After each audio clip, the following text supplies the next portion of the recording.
नमस्कार और आज का मंडल समाचार।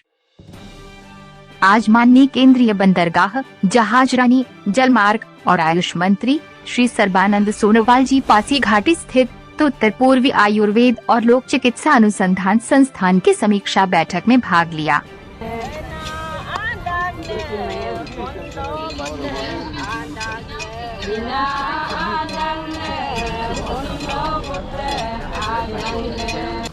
इस अवसर पर केंद्रीय मंत्री सर्बानंद सोनोवाल जी, डॉक्टर इमली खुम्बा, डॉक्टर रविंद्र टेरौन, डॉक्टर केजुम बगरा, डॉक्टर अमल बौरी और मिस्टर हरिलोई के नेतृत्व में लिखी पुस्तक the traditional healer of north east India नामक का भी विमोचन किया।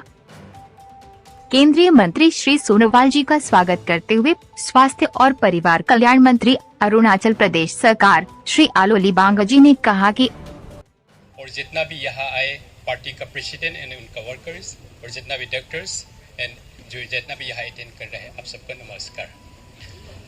आज यहाँ ऑनरेबल हमारा आयुष मिनिस्टर आए, उनके लिए मेरा और on my behalf also I would like to welcome him to Pasighat.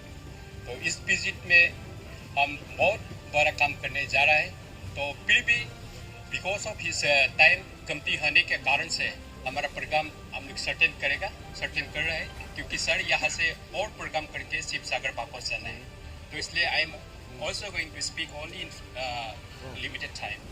मैं शॉर्ट में बोलेगा, कुछ नहीं बोलेगा। तो ऑनरेबल सर, अरुणाचल प्रदेश का आयुष सिस्टम में अभी ठीक से नहीं चल रहा है, क्योंकि आप अपना पड़ोसी का ऑनरेबल हमारा ये है मिनिस्टर है। इसलिए मैं अरुणाचल प्रदेश का आयुष सिस्टम को ठीक करने के लिए, उसको अच्छा दिशा में ले जाने के लिए मैं दिल्ली में ज़रूर आऊँगा, और मेरा जो टीम ऑफ आयुष डायरेक्टर्स को लेके मैं दिल्ली आके आपसे कैसा करना है उसके लिए हम डिस्कशन करने दिल्ली में आ जाएगा। क्योंकि अभी हमारा आयुष का भी we have receive only 5 crores for whole state of Arunachal Pradesh Ayush के लिए, तो उससे हम लोग पूछते हैं। तो इसलिए हम आयुष को और आगे ले जाना चाहता है, इसलिए टाइम नहीं है बोल के सिर्फ दिल्ली में आके उसके लिए हम लोग बात करेगा।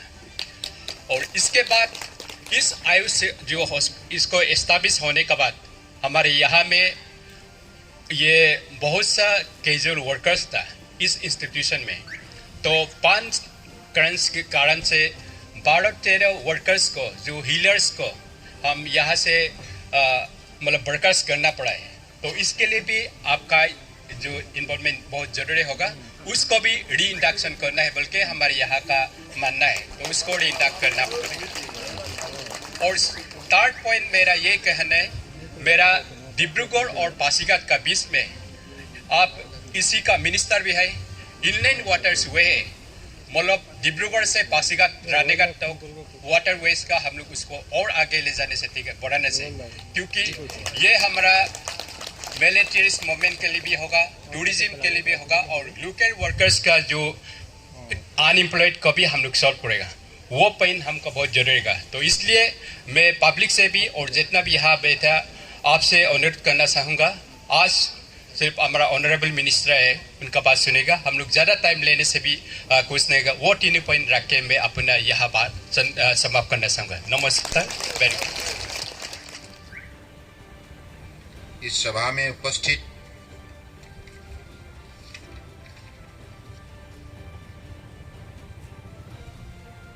अरुणाचल सरकार की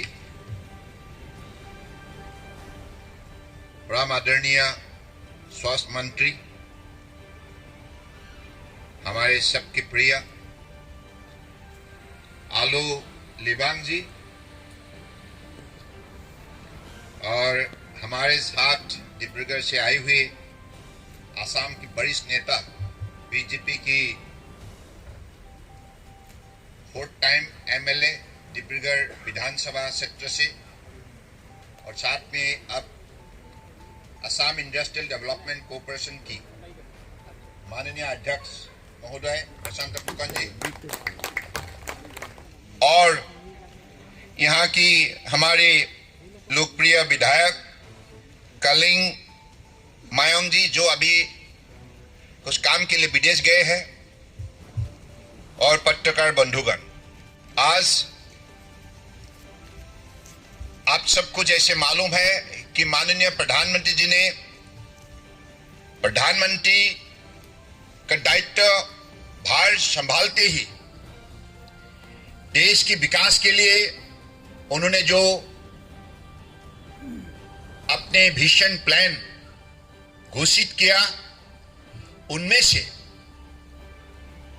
जो परिकल्पना प्रस्तुत किया, जो कार्यक्रम प्रस्तुत किया, उनमें से प्रमुख स्थान नॉर्थ ईस्ट को दिया गया है। और उन्होंने अपने मेडन स्पीच में ही नॉर्थ ईस्ट में बसे हुए प्रकृतियों का संपदा, संभावना और शक्ति के बारे में जिक्र किया, उल्लेख किया, देशवासियों को आह्वान किया कि नॉर्थ ईस्ट में जो शक्ति बसा हुआ है उनको उजागर करने के लिए, जागरूक करने के लिए हम सबको विशेष रूप से ध्यान देना होगा। इसलिए उनके कार्यकाल में पहली बार के लिए, स्वतंत्रता की पिछले 75 साल के अंदर पहली बार के लिए उन्होंने अपने कार्यकाल में मंत्री परिषद की हर केंद्रीय मंत्री को नॉर्थ ईस्ट दौरा करने के लिए आदेश जारी किया। पहली बार के लिए स्वतंत्रता की पिछली 75 साल के अंदर ऐसा घटना घटी है, पहली बार के लिए।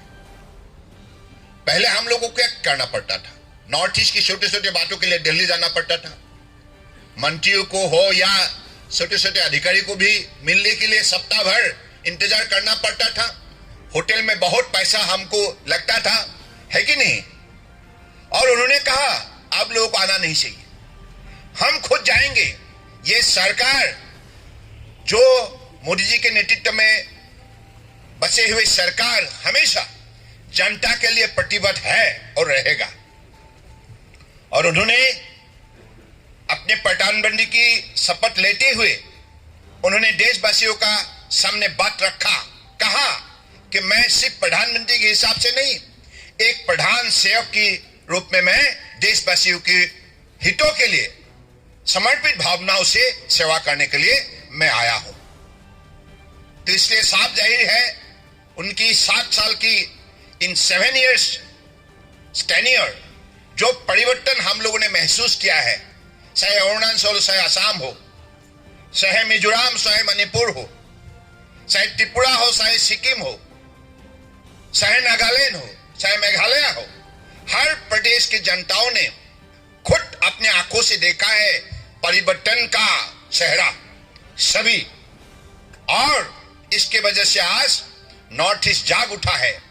देश के अंदर अभी नॉर्थ ईस्ट को कोई नहीं बोलता ये पिछली इलाका है। अभी नॉर्थ ईस्ट वो भूमिका निभाने जा रहा है आत्मनिर्भर भारत निर्माण करने के लिए। मोदी जी के नेतृत्व में नॉर्थ ईस्ट नई इंजन की भूमिका निभाने के लिए आप तैयार हो गया है। वो शक्ति नॉर्थ ईस्ट में है। आज शिलांग से आई हुई हमारे जो विद्यार्थी है, बहुत अनुभवी विद्यार्थी है, आप लोग खड़ा होकर थोड़ा परिचय दीजिए। ये नॉर्थ ईस्ट निया वहीं से आए हैं और शिलांग से आए हैं। अब प्रिंसिपल आए हैं ना, अच्छा नमस्कार। ये अनुभवी विद्यार्थी है, देश के अलग अलग प्रांतों से आए हुए ये विद्यार्थी है। सब लोगों ने शिलांग का इस इंस्टीट्यूशन को, प्रीमियर इंस्टीट्यूशन को बढ़ावा देने में मेहनत कर रहा है। और जो उन्होंने कष्ट उठाए हैं, मेरा मानना है कि ये व्यक्ति भविष्य में जाके देश का नाम रोशन करेगा। आप लोग बैठ जाइए, बहुत बहुत स्वागत है आप सबको। तो ऐसे ही नॉर्थ ईस्ट का चेहरा बनता है। हम सब एक साथ मिलकर नॉर्थ ईस्ट को दुनिया का एक सर्वश्रेष्ठ इलाका के हिसाब से खड़ा करना होगा और अपनी काबिलियत का चेहरा, काबिलियत का पहचान खड़ा करना होगा। मुझे लगता है वो शक्ति हमें है, भगवान ने दी है। और आज मोदी जी जैसा महान नेताओं का हमें आज उनकी साथ काम करने का जो मौका मिला है, ये हमारे लिए सौभाग्य का विषय है। तो इसलिए मैं मानता हूं इस जो इंस्टीट्यूशन जिसका नाम पहले North Eastern Institute of Ayurveda, ये फॉक मेडिसिन का था, अब Ayurveda and folk medicine research, उसका नोमेनक्लेचर बदल चुका है। और नोमेनक्लेचर सिर्फ बदलने में हम लोग शांत नहीं है, भविष्य में इनका इंफ्रास्ट्रक्चर फैसिलिटी बढ़ाने के लिए भारत सरकार की तरफ से मोदी जी की सहयोग से, आशीर्वाद से हमें इस इंस्टीट्यूशन को आधुनिक हिसाब से खड़ा करने के लिए, अलग अलग व्यवस्था यहां लागू करने के लिए हमें 100 करोड़ का यहां एक बड़ा आर्थिक सपोर्ट मिल रहा है। इसलिए स्वास्थ्य मंत्री जी को मैं विशेष रूप से ये जानकारी देना चाहता हूं, आप चिंतित मत होइए। आप ये इंस्टीट्यूट सिर्फ देश के अंदर नहीं, दुनिया के अंदर एक बड़ी इंस्टीट्यूट होने जा रहा है। और अरुणाचल में बसे हुए हमारे जो ट्रेडिशनल सिस्टम ऑफ मेडिसिन है, आयुर्वेदा है, हीलर है, सबको उजागर करने के लिए ये इंस्टीट्यूट काम करेगा दिन रात, और नॉर्थ ईस्ट का शक्ति प्रदर्शन करने के लिए सफलता प्राप्त करेंगे, ये मेरा मानना है। इसलिए आज मैं आया हूं, मुझे भी सौभाग्य हुआ है। अरुणाचल प्रदेश हमारे बड़े प्यारे, बड़े खूबसूरत प्रदेश है देश के अंदर, है ना? आप मानते हैं कि नहीं? है या नहीं? ये बताइए ना। तो देखिए, आज मुझे अच्छा लगता है कि कुछ देर पहले मैंने हमारे लोकप्रिय चीफ मिनिस्टर से बात किया था। पेमा खांडू जी मेरा भाई समान है, बहुत मेहनत करता है इस प्रदेश के विकास के लिए, जनता को साथ लेकर।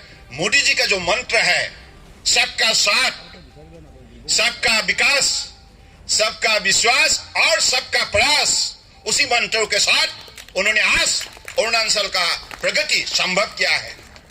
और अरुणाचल विकास जल्द से जल्द हो, इसके लिए अपने साथियों को साथ लेकर दिन रात मेहनत कर रहा है। उन्होंने अपने कार्यकाल में अरुणाचल के जनता के लिए जो काम किया है, मैं हृदय से अभिनंदन देता हूं। और साथ साथ में केंद्रीय परिषद में मेरे साथी, देश के वरिष्ठ नेता, काबिल नेता किरण रिजिजू जी, वो भी हमारे पहले ये आयुष मंत्रालय संभालते थे। उन्होंने भी अपने कार्यकाल में बहुत काम किया है देश के लिए।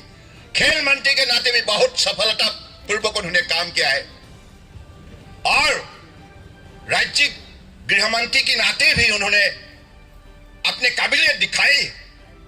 तो मैं मानता हूं कि वो भी हमारे देश की, अरुणाचल की सुपुत्र है, और हम चाहते हैं कि अगले दिनों में और भी बड़ा काम ये कानून मंत्री होने के नाते कर दिखाएंगे किरण रिजिजू जी।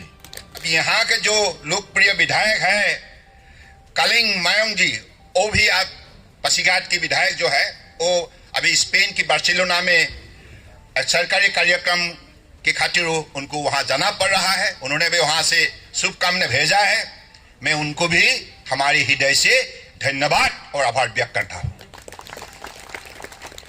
तो आज इस सभा में ज्यादा ना बोलते हुए, इसी शब्दों का साथ मैं अपने भाषण को विराम देते हुए सबको हमारा साथ बोलने के लिए मैंने विशेष रूप से रिक्वेस्ट करता हूं। भारत माता की, भारत माता की, भारत माता की जय हिंद। मंडल समाचार समाप्त हुआ। मंडल समाचार पर नवीनतम अपडेट प्राप्त करने के लिए 3G बुलेटिन को सब्सक्राइब करें और अधिसूचना के लिए घंटी आइकन को दबाना न भूलें।